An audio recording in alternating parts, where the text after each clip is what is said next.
Hoje morreu o escritor e jornalista Olavo de Carvalho aos 74 anos de idade. Eu tive os primeiros contatos com vídeos do Olavo lá por meados do ano de 2012.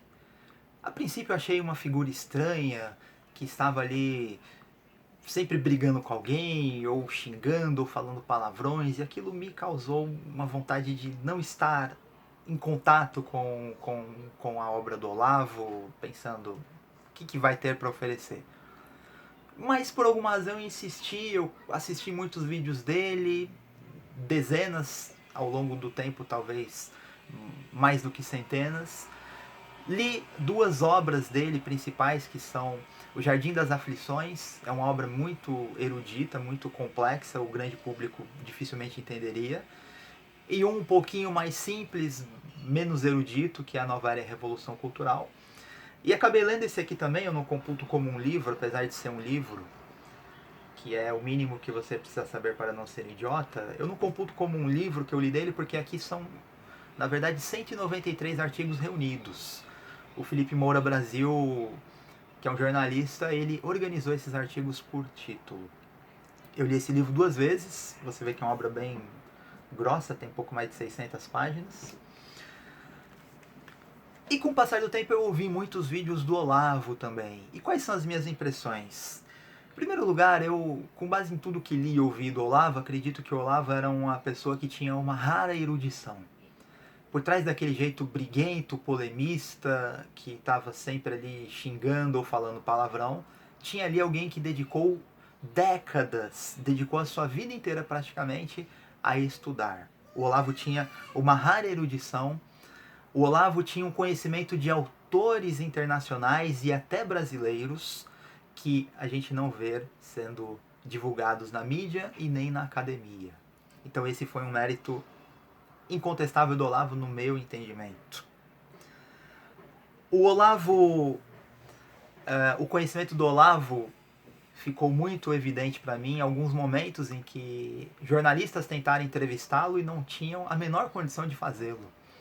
Há dois vídeos que talvez estejam no canal dele ou em outro lugar, em que uma repórter da Isto É tenta conversar com o Olavo e ela não tinha a menor condição de acompanhar a conversa, ela estava ali boiando.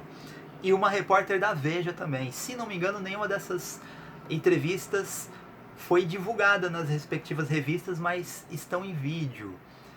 Isso mostra que o Olavo estava muito à frente, muito além daquilo que grande parte da classe jornalística tinha condições de sequer de entender.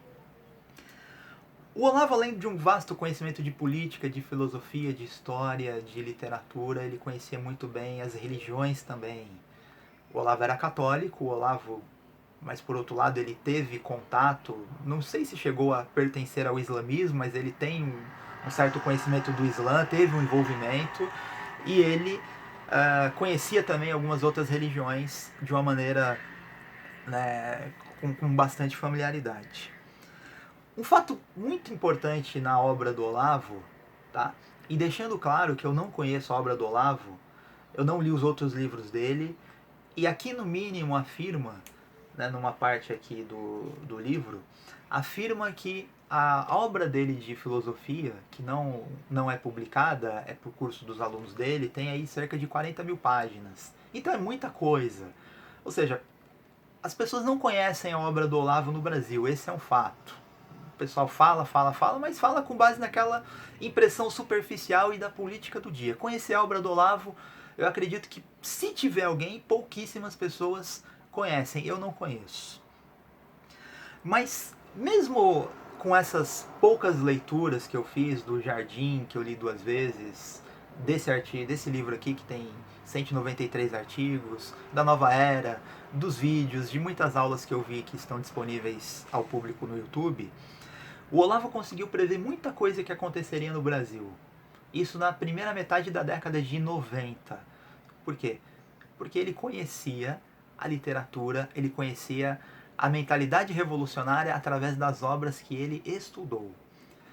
Então, quando nós tínhamos lá, final dos anos 80, década de 1990, um discurso de alguns grupos contra a corrupção na política, ética, defesa de valores e não sei o que. O Olavo disse bem claramente no Jardim das Aflições. O que esse pessoal diz, a palavra ética para eles tem um sentido para fora e outro para dentro. E eles conseguiram enganar muita gente, conseguiram entrar no poder, e o Olavo já alertou o que ia acontecer. Me lembro que no hangout do Olavo com o Caio Fábio confessou a, a sua burrada de ter ajudado a introduzir o Lula dentro das igrejas evangélicas. E o Olavo, ali, enquanto o Caio Fábio estava introduzindo o Lula nas igrejas, o Olavo estava escrevendo o Jardim das Aflições e mostrando o que ia acontecer. Isso traz uma reflexão, eu gosto do Caio Fábio, mas às vezes eu tenho a impressão de que ele se acha demais, ele acha que a inteligência dele o coloca, o deixa apto a dar opinião sobre tudo. Né? E ele dá opinião sobre tudo. Só que muitas vezes ele está errado e não percebe. E ele estava fazendo uma tremenda de uma burrada por causa dessa arrogância de achar que porque eu sou inteligente, eu entendo de tudo. E ali ele não tinha a menor ideia do que estava fazendo. Então, enquanto o Caio, de quem eu gosto, um homem de Deus, tem muitas virtudes, enquanto o Caio estava ali apenas como uma criança que não sabia no que estava mexendo, o Olavo já estava descrevendo todo o esquema de cima a baixo, por dentro, por fora, e o que iria acontecer no Brasil. O Olavo abriu os olhos de muitos para a falsificação que a nossa mídia faz da realidade, para as mentiras, para as distorções, para as falsificações, para a forma como ela oculta coisas importantes. E aquilo que estava mais ou menos velado nas décadas passadas, hoje está explícito. E nós não conseguimos mais não ver o que a nossa mídia faz. E o Olavo nos alertou sobre isso. O Olavo foi um polemista também. O Olavo estava sempre envolvido em brigas, em discussões com um monte de gente, conhecidos ou não, do meio acadêmico, de fora da imprensa. Ele brigou com uma porção de gente. O Olavo, por um lado, teve coragem. Por outro lado, eu acho que houve brigas desnecessárias. Coisas que simplesmente eram discordâncias sobre um ponto da política. A briga dele com o Reinaldo Azevedo. Estou bem longe de morrer de amores pelo Reinaldo Azevedo. Acho que ele comenta política com uma camisa do PSDB por baixo, escondida, e comentarista político não deveria ser assim.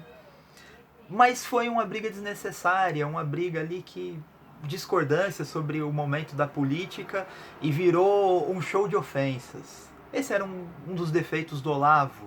Às vezes ele não sabia dar o braço a torcer, ou não sabia dar uma pausa, ou não sabia simplesmente falar, tá bom, vamos seguir aqui, a gente discorda, mas ele queria sempre ter razão.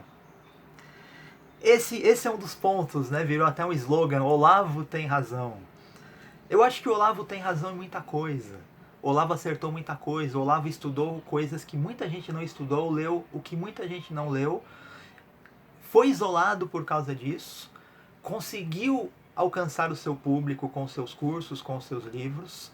Nos últimos anos, com a ascensão do Bolsonaro, isso ajudou ele a se tornar mais conhecido de um público maior ainda.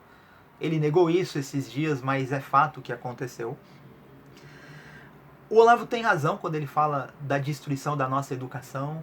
O analfabetismo funcional é algo assustador que eu cansei de presenciar no meu dia a dia. O Olavo tem razão sim quando ele fala de uma censura nas universidades em relação ao pensamento conservador. Eu vi isso, eu fiz mestrado, eu fiz doutorado em universidade pública. Eu tenho colega que faz doutorado que me disse a mesma coisa. Ele tem razão nisso, mas ele não tem razão, não tinha razão. Vamos falar no presente, porque vamos falar da obra do Olavo, né? A sua pessoa já partiu, mas a sua obra fica. O Olavo não tem razão quando ele chama os professores universitários de charlatões. Eu tive contato com professores universitários sérios, eruditos, que me ensinaram muito, que são pessoas que se dedicam a estudar. Isso não é verdade sempre. Na própria universidade, eu pesquisei sobre Voltaire. Voltaire hoje não seria exatamente um cara de esquerda. Se a gente pegasse as ideias de Voltaire e trouxesse aqui para hoje, Voltaire seria um cara muito mais de direita, um defensor do livre comércio, do que um cara de esquerda. O Olavo polemista brigou, o Olavo polemista xingou. O Olavo foi muito mais do que isso, foi uma pessoa de que aqui e ali a gente ouve depoimentos de que era uma pessoa generosa, de que ajudou outras pessoas. Olavo era alguém que professou a fé católica, portanto, um cristão. A Bíblia diz que não deve sair da nossa boca palavras torpes, palavras ofensivas, palavras sujas, insultantes. O Olavo abusou disso, e isso é um problema para um cristão professo. Mas quem vai julgar isso não sou eu, é Deus, perante quem ele já está. Eu desejo que o Olavo esteja em paz, que ele esteja com Deus. Eu desejo que a obra dele se divulgue, que as pessoas a estudem de maneira séria e que olhem o Olavo para além da política do dia. A obra do Olavo, com certeza, é muito mais do que isso. E seja você quem for, se você ama o conhecimento, leia o Olavo.